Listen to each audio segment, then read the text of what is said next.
Olá, internautas do Jota Mais, última coluna de 2022 e eu chego agora 31 de dezembro cumprindo a promessa que eu fiz para você de fazer uma coluna por dia, né, desde o meu retorno às férias nesse ano de 2022 e aqui cumprindo então essa promessa.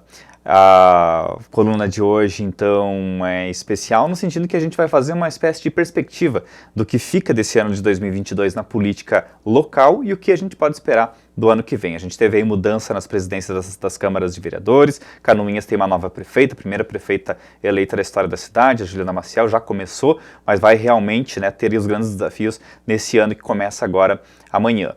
A ideia aqui é fazer, como eu disse para vocês, uma perspectiva.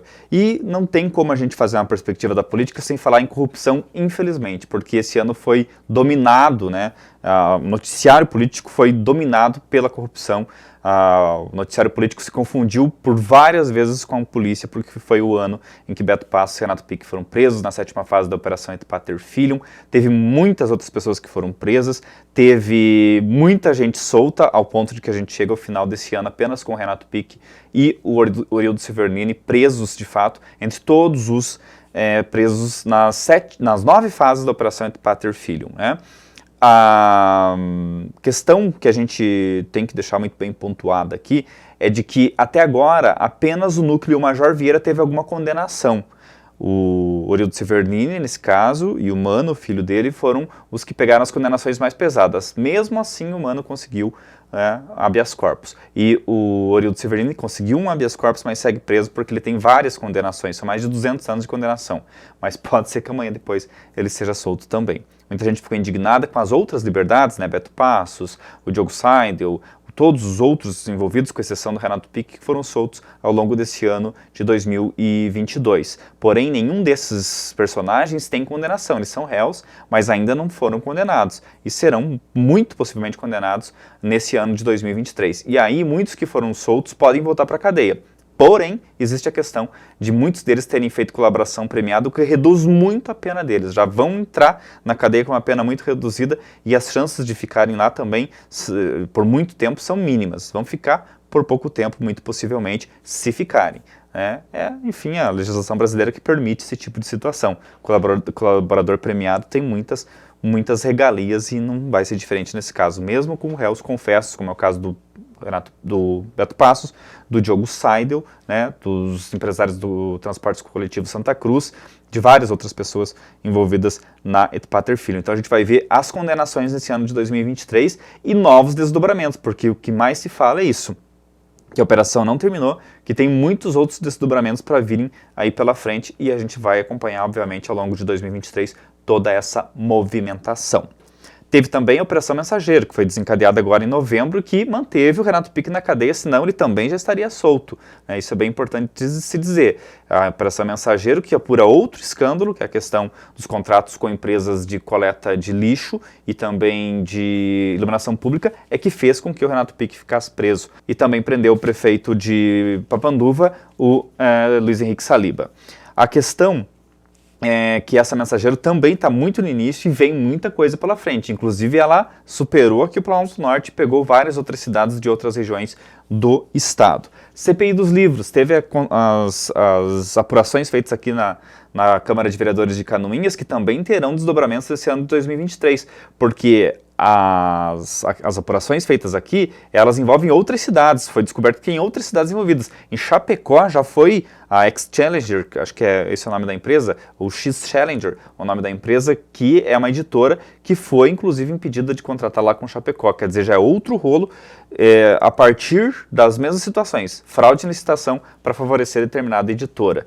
E, ao que tudo indica, se a mesma CPI que aconteceu aqui na Câmara de Canoinhas acontecer nas câmaras dessas outras cidades, vai descobrir também muita coisa. Então isso aqui também vai estadualizar. Vocês veem a Mensageiro, né, que é uma operação que iniciou aqui também, estadualizou, essa vai estadualizar, e dizem que a Et Pater Filium também tem potencial para ser estadualizada. Quer dizer, se 2022 foi um ano de escândalos de corrupção na política, 2023 tem grande potencial para trazer ainda coisas que nos surpreendam, se é que é possível que mais coisas possam nos surpreender, né?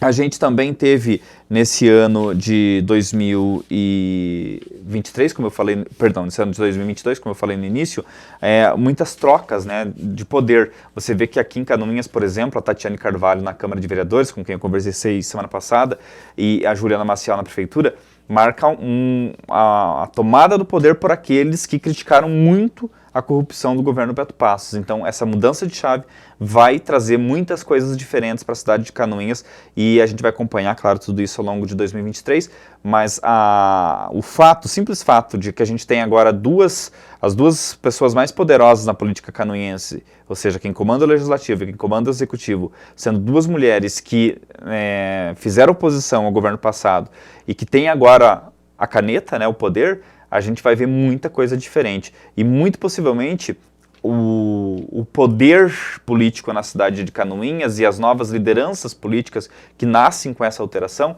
vão trazer um novo rumo para a cidade, que a gente espera, claro, seja positivo, porque de negativo a gente já teve muita coisa. E 2023 vai ser o ano que a gente vai ver esse nascimento de uma nova liderança política na nossa cidade. A concretização, que o nascimento a gente já viu em 2022, mas a concretização desse novo poder político na cidade.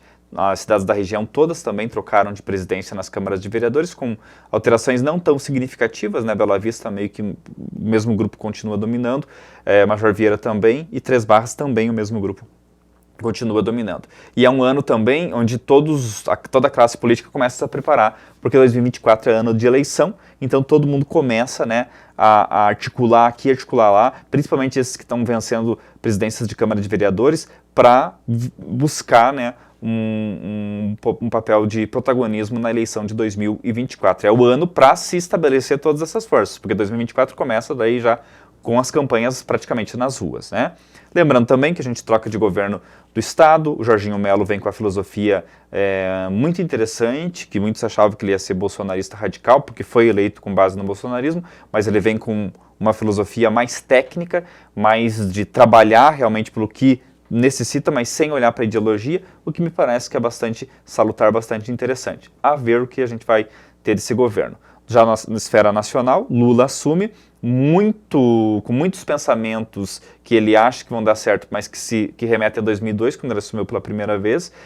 Isso eu vejo com um certo temor, porque não é o mesmo país que ele pegou lá em 2002, é um país bem diferente, está bem mais debilitado economicamente por conta da pandemia, por conta dos erros do governo Bolsonaro.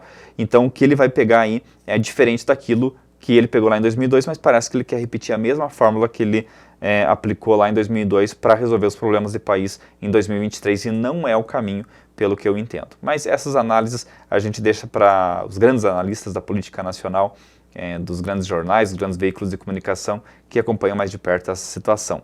Vamos falar da nossa política local e acho que eu falei bastante hoje e vou falar muito mais ao longo de 2023 para a gente vai acompanhar tudo isso juntinhos, eu, você, nosso fiel ouvinte, nosso fiel telespectador, nosso fiel leitor, que espero contar com vocês ao longo de 2023. Feliz ano novo para vocês, que a gente tenha um ano muito abençoado, de muita paz, muito amor e muitas coisas boas nas nossas vidas, muitas coisas positivas nas nossas vidas. Eu aproveito agora também para tirar umas férias, mas no dia 24 de janeiro eu volto com colunas inéditas para você. Muito obrigado e até a próxima.